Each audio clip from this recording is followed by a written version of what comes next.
Bienvenidos todos y todas a este podcast donde el conocimiento es libre y la cultura es libertad.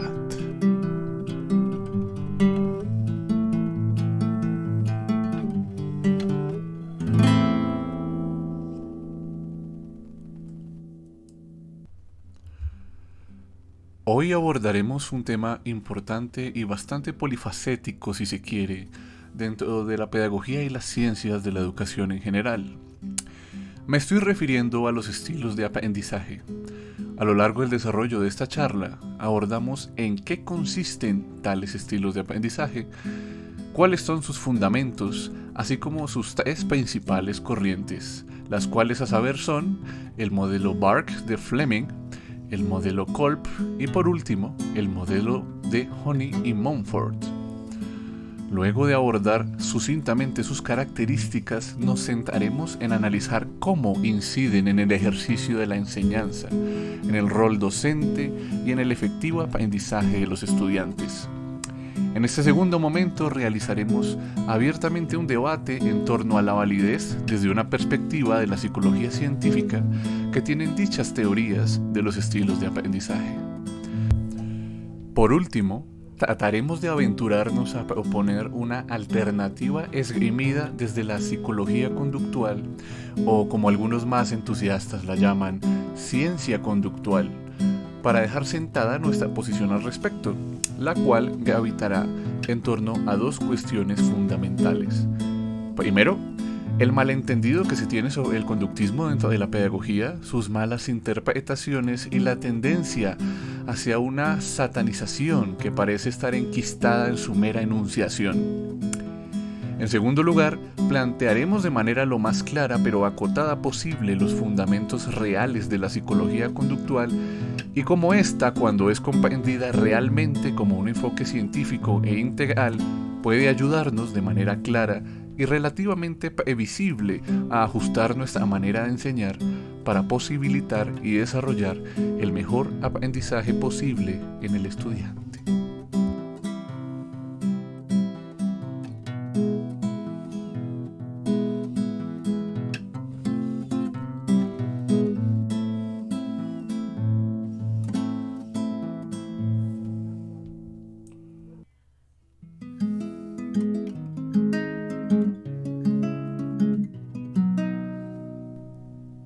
Antes de iniciar, quisiera traer a colación una cita de Albert Camus para los amigos, en su célebre obra El mito de Sísifo, que dice: los métodos implican metafísicas, desvelan sin saberlo conclusiones que a veces pretenden no conocer aún. Las últimas páginas de un libro están ya en las primeras. Esto es válido tanto para lo que se va a analizar como para la crítica que se va a plantear, pues afirmar que existen estilos de aprendizaje es a su vez afirmar que la mejor, por no decir única forma de aprender es a través de estos estilos. Lo mismo aplica para nuestra crítica conductista. Si partimos de que lo válido es la conducta evidenciable, la mejor o más válida forma de aprendizaje será aquella que desarrolle la emisión de conductas que evidencien el aprendizaje deseado o que el mismo estudiante desea. Como no somos dogmáticos, trataremos de realizar un ejercicio de comprensión dialéctica entre ambos planteamientos. Sin embargo, sí tenemos la intención, en aras de la honestidad intelectual, de dejar claro nuestro lugar de enunciación, pues toda afirmación está situada, y la nuestra no lo niega. Habiendo dejado clara nuestra hoja de ruta, pues comencemos.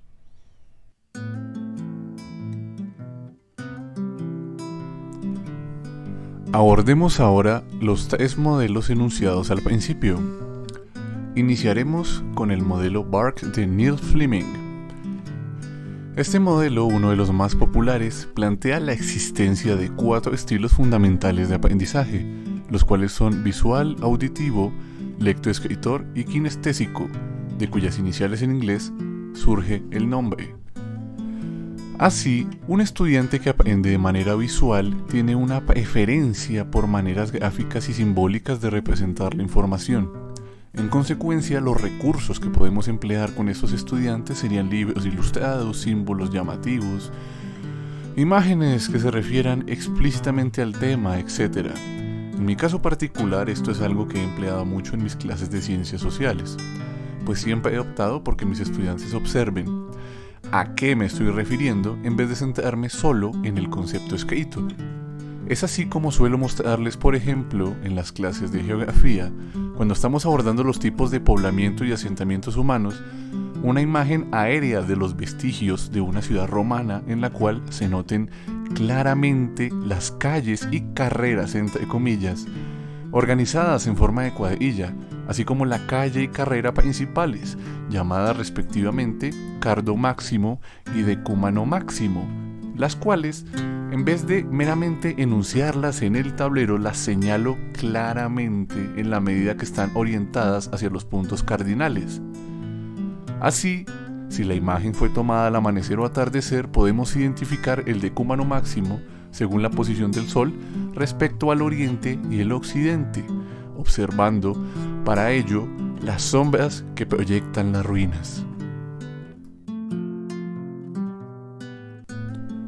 El estilo lectoescritor, por su parte, se centra, como su nombre lo indica, en la palabra escrita. Suelen ser buenos para la mnemotecnia y optan por leer, escribir y repetir dichas acciones para consolidar su aprendizaje. Pienso, por ejemplo, en mis compañeros de colegio que con solo un par de lecturas ya podían recitar casi perfectamente un poema, cosa que a mí me costaba bastante. Mientras ellos entonaban casi sin rechistar: y eran una sola sombra larga, y eran una sola sombra larga, y eran una sola sombra larga, del famoso Nocturno tercero de José Asunción Silva. Por su parte, el estilo auditivo se centra en los sonidos, particularmente en la oralidad y la palabra hablada. Estos estudiantes prefieren discutir los temas activamente y pueden nutrirse de escuchar atentamente una explicación detallada de forma oral. Estos suelen ser los estudiantes a quienes se les da bien realizar exposiciones y explicar en sus propios términos las temáticas de las clases. Por último, tenemos el estilo kinestésico. Este estilo de aprendizaje se caracteriza por preferir la experiencia y práctica física, palpable. Los estudiantes que en teoría aprenden de esta manera gustan de estar físicamente ocupados en el aprendizaje, de manipular los materiales que se están estudiando. Ejemplos claros de esto pueden ser los experimentos de química en el laboratorio y los ejercicios de educación física. El estudiante comprenderá qué es un catalizador cuando observe cómo, al añadir un tercer reactivo a la reacción química que se estaba llevando a cabo, esta aumenta y acelera su velocidad. O, para usar palabras sencillas, cambia más rápido de color y aumenta su tamaño. De igual forma, el ejercicio de educación física, pues él entenderá cómo se debe servir en un juego de voleibol al efectivamente hacerlo con la base de su mano y sentir cómo la parte huesuda, entre comillas, de la misma impacta la pelota imprimiéndole más fuerza y velocidad que si lo hiciera con la palma.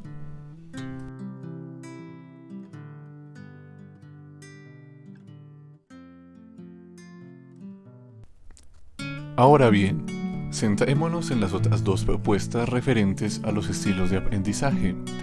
Por un lado está el modelo de David Kolb, quien en su estudio ya clásico de 1984 planteó que existen 4 formas principales en las cuales aprende una persona y procesa la información. Estas son divergente, asimilador, convergente y acomodador. Para esto, Kolb plantea que a su vez, para aprender, es necesario disponer de 4 capacidades básicas: experiencia concreta, observación reflexiva, conceptualización abstracta y experimentación activa, de cuya combinación surgen los 4 estilos de aprendizajes propuestos por este modelo. Así, el estilo divergente se caracteriza por emplear las capacidades de experiencia concreta y observación reflexiva, demostrando agilidad imaginativa, visualizando situaciones concretas desde diversos ángulos, formulando ideas para resumir y comprender, así como evidenciando una particular emotividad a la hora de aprender, sintiendo un interés manifiesto por las personas.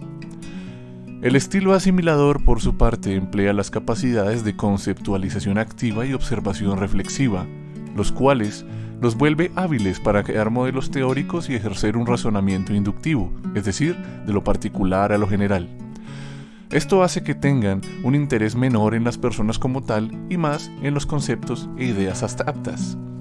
Por su parte, el estilo convergente ejerce en mayor medida las capacidades de conceptualización activa y experimentación activa, lo cual implica una aplicación práctica de las ideas, tales como la solución de un problema concreto, ejerciendo un razonamiento hipotético deductivo, es decir, postulando escenarios posibles a partir de premisas generales aplicadas a la cuestión particular.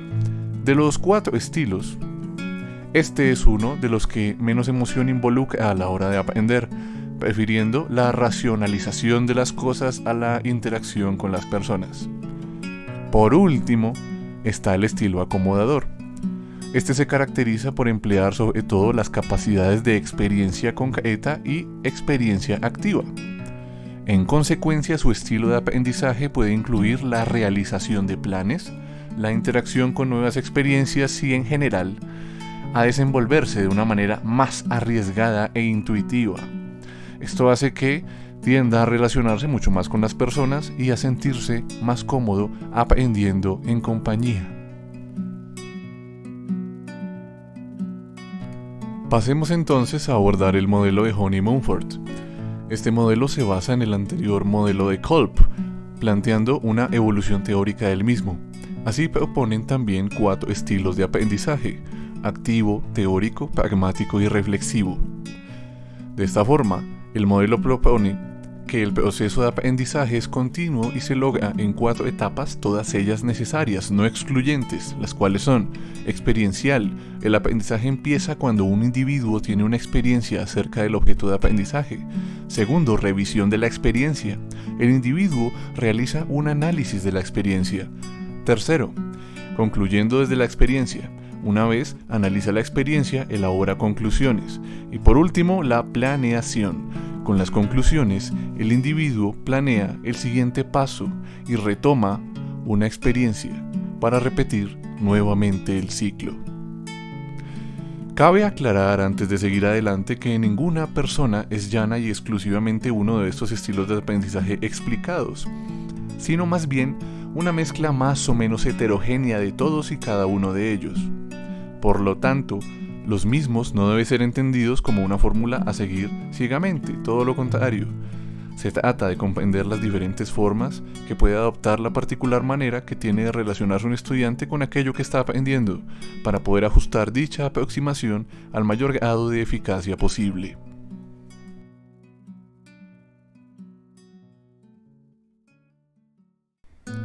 Hablemos rápido y claro porque tenemos poco tiempo.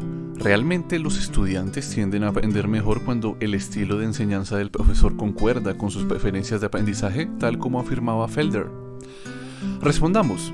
Un estudio experimental realizado entre la Universidad del Condado de Dade y la Universidad Nova del Sureste por Juan Rodríguez y Sandra Verde en 2024, que a su vez revisa otros estudios científicos, parece no respaldar tal afirmación. Como no queremos distorsionar de ninguna forma los resultados de dichos estudios, procedemos a citarlos textualmente. Es así que, abro comillas, Huang en el 2018 desarrolló un sistema de capacitación en línea a través de textos e imágenes y utilizó la prueba de asociados remotos RAT por sus siglas en inglés para determinar la efectividad de diferentes tipos de materiales y evaluar si la combinación de estilos de aprendizaje y materiales de aprendizaje creativo influyen en el resultado. Los resultados mostraron que el rendimiento en la creatividad de todos los grupos de participantes y las puntuaciones de RAT mejoraron significativamente. Esos resultados respaldan la tesis del mito sobre los estilos de aprendizaje, debido a que el grupo de combinación de estilos y material no se desempeñó en forma diferente que el grupo de estilo de aprendizaje alternativo. Por su parte, Hosman y O'Loughlin en el 2018 emprendieron un estudio utilizando el análisis BARC y una encuesta de estrategias de estudio para evaluar si los estudiantes universitarios de anatomía tienen más probabilidades de utilizar estrategias de estudio que se alineen con sus estilos de aprendizaje hipotéticos. Y de ser así, comprobar si esta alineación se correlaciona con el resultado del curso independientemente de los resultados del BARC. Los resultados indicaron que un alto porcentaje de los estudiantes no informaron estrategias de estudio que se correlacionaran con su evaluación BARC y que su desempeño no se correlacionó con su puntaje en ninguna categoría BARC. Kramer et al. En el 2017 desarrollaron un estudio cuyo objetivo era determinar la influencia de las estrategias verbales y visuales en la codificación de información relevante para la navegación en un entorno virtual. En 2 experimentos, los participantes miraron videos de rutas a través de 4 ciudades virtuales y posteriormente se evaluó su memoria para los puntos de referencia observados y su capacidad para emitir juicios sobre las direcciones relativas de los diferentes puntos de referencia a lo largo de la ruta. El estudio mostró que quienes tenían preferencia de aprendizaje verbal mostraban una mejor memoria para los puntos de referencia, mientras los que tenían preferencia de aprendizaje visual memorizaban con mejor precisión direcciones y características de la ciudad. En un experimento posterior, Kramer et al. Solicitaron a los participantes que actuaran todos con la característica visual y luego todos con la característica verbal. Las personas pudieron seguir estas instrucciones y los resultados coincidieron con lo que sucedió cuando dejaron que las personas procesaran como quisieran. Pensar verbalmente ayudó con los puntos de referencia y pensar visualmente ayudó con la dirección. El efecto de la instrucción superó al estilo de aprendizaje.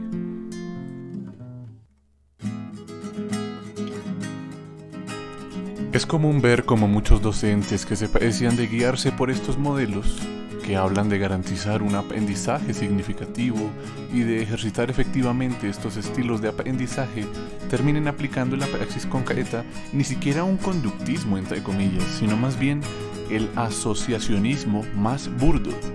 Siéntese y cállese, o quiere que vaya por el observador. Acuérdese que tiene matrícula condicional. Si quiere pasar conmigo, le va a tocar que se comporte. Por poner algunos ejemplos. También tenemos otros ejemplos de profesores que, si bien por más calmados que sean dentro del aula, pese a todo lo que afirman realizar, sus clases terminan reduciéndose a un ejercicio escolástico, donde ellos explican magistralmente los temas, organizan todo cuanto debe hacer el estudiante y limitan la interacción didáctica con este a la lectoescritura y demás prácticas afines. No se trata de afirmar que todos los seres humanos aprendemos exactamente igual, pero sí que estamos sometidos a determinadas dinámicas que se manifiestan en mayor o menor medida en todos nosotros. Si seguimos hasta el final algunos de los planteamientos de estos modelos de aprendizaje, por ejemplo el de Kolb, respecto al estilo de aprendizaje kinestésico, estaríamos diciendo que la mejor o más óptima manera de que un estudiante aprenda es a través de acciones físicas, gestos, juegos de movimiento, etc. ¿Qué pasará el día que deba enfrentarse a un libro de texto? ¿Solo será bueno para los deportes o la manufactura? Estas son algunas de las dudas que surgen al analizar estos planteamientos. No se trata de tirar por la borda esta teoría, pues presenta una utilidad heurística interesante, indudable, sin embargo, no es suficiente. Es por esto que esgrimimos el análisis de la conducta como uno de los enfoques más viables y materialmente evidenciables, lejos de esa especie de dualismo cognitivista que parece plantear a primera vista esta teoría. Estos estilos de aprendizaje demostrarían más eficacia si se miraran más como clasificaciones de diferentes tipos de conductas, que son más o menos apetitivas, es decir, más deseables y con tendencia a suceder a la hora de aprender, que como formas diferenciadas, e incluso aunque no necesariamente excluyentes de aprendizaje. Este es nuestro planteamiento. Como docentes debemos posibilitar las contingencias, es decir, la realidad material concreta a la que se expone el estudiante para posibilitar en este el desarrollo y consolidación de cualesquiera que sean las conductas que evidencien un aprendizaje. Algunos, por ejemplo, criticarán que esto puede reducir la relación de enseñanza-aprendizaje a la mnemotecnia, pero nada más lejos de la realidad. Por ejemplo, en el caso particular de la enseñanza de ciencias sociales, particularmente de la historia, El objetivo no es que el estudiante aprenda de manera pasiva que un siervo es un campesino sometido a un señor feudal y que un ciudadano es alguien que tiene libertades civiles por y para una constitución. No. En este ejemplo se trataría de que el estudiante pueda reconocer que antes ser un siervo implicaba no poder elegir en qué trabajar y ni siquiera para quién trabajar. Que el pueblo donde se nacía era a su vez una atadura geográfica de la cual no se podía uno mover sin permiso del que manda. Por su parte sería también que comprendiese y también que valorase que la manera actual de vivir está asignada por el no sometimiento de la voluntad personal, que uno tiene la libertad de vivir donde mejor le parezca y el bolsillo lo sustente, claro está, y que nuestro lugar en la sociedad y en la producción material de la vida está determinado no por cosas ajenas a nosotros, sino por nuestro esfuerzo y claramente por las condiciones concretas que posibilitan dicho esfuerzo. Y en última instancia, que el mero hecho de poder estar en una escuela y no trabajando en el campo o en una fábrica es gracias al esfuerzo concreto que se ha realizado a lo largo del tiempo para dejar por escrito en un papel llamado Constitución que existe un derecho a recibir educación, todo lo cual está sustentado en la voluntad de todas las personas de la sociedad y no solo de los poderosos.